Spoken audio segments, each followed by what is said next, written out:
அப்படியே இருந்தா ஆண்டவர் சந்தோஷப்படுவாரா? எல்லாம் உங்களுக்கு சொல்லி கொடுத்தாச்சு, ஜெயிக்கிறதுக்கான எக்ஸாமே வச்சாச்சு. ஸ்தோத்திரம். ஆமென். எக்ஸாமே எழுதாம ஸ்தோத்திரம் நீ பாட்டுன்னு அப்படியே இருக்கிற மாதிரி இருந்தீங்கன்னா, எக்ஸாம் அட்டன் பண்ணாமையே ஸ்தோத்திரம் அட்டன் பண்ணாமையே பாஸ் ஃபெயிலான்னு தெரியாமலே வாழ்ந்து கொண்டு வந்தா ஸ்தோத்திரம் நம்முடைய முடிவு ரொம்ப கஷ்டம். முடிவு ரொம்ப கஷ்டம். ஆமென் சொல்லுங்க. அல்லேலூயா. சத்தமா அல்லேலூயா.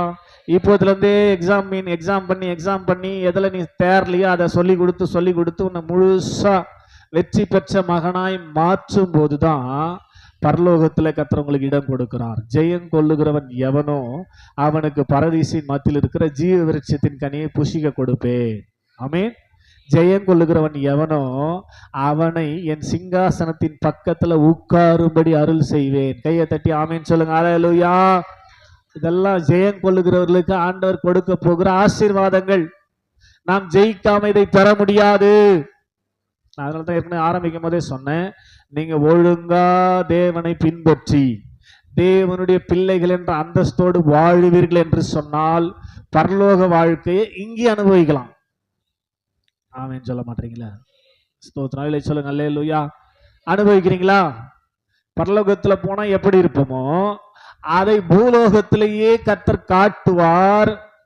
அதை காட்டும்படியாக தான் பகலின் குளிர்ச்சியான வேளையிலே தேவனாகிய கர்த்தர் ஆதாமோடும் ஏவாளோடும் வந்து உலாவி ஒரு முன் ருசியை காட்டினார். ஆமென். சொல்லுங்க. அல்லேலூயா. ஸ்தோத்திரம். அதோடு கூட உலகத்தின் முன் ருசியா அவனுக்கு காட்டப்பட்டது. இப்போ ஏதேன் தோட்டத்தில் நடந்த பெரிய ஸ்தோத்திர எக்ஸாம் என்ன தெரியுமா? 2 மரம். ஆமென். ஸ்தோத்திரம். 2 முன் ருசியும் சாப்பிட்டு இருக்கிற அனுபவிச்சிருக்கிற. ஏன் கூட இருந்தா எப்படி இருக்குது சந்தோஷம்? உலகத்துல இருந்தா எப்படி சந்தோஷம் இருக்குது? 2த்தையும் நீ அனுபவிச்சிருக்கிற. இப்ப நீ சூஸ் பண்ணு. என் கூடவே இருந்து தொடர்ந்து என்னிலிருந்து கிடைத்த சந்தோஷத்தை அனுபவிக்க வேண்டுமானால் இந்த பழத்தை சாப்பிடு. என்ன பண்ணாது? ஜீவ விருட்சத்தின் கனி. ஆமென். அந்த விருட்சத்தை சாப்பிட்ட நீ எப்பவும் என் கூடவே இருக்கலாம். ஆமென் சொல்லுங்க. அல்லேலூயா.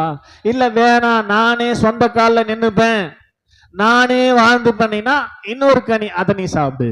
அது நான் கனி, நன்மை தீமை அறியத்தக்க கனி. ஆமென் சொல்லுங்க. அல்லேலூயா. அப்படி ஆதாம் ஆண்டவரோடு வாழும் போது எப்படி இருந்ததெல்லாம் அனுபவிச்சவன் எதை சூஸ் பண்ணிருக்கணும்? எப்பவும் ஆண்டவரோடு இருக்க விரும்பி அதை சூஸ் பண்ணிருக்கணும். ஆமென் சொல்லுங்க. அல்லேலூயா. ஆனால் அதை அவன் விரும்பாமல் நானே வாழ்ந்துப்பேன். ஆமென்.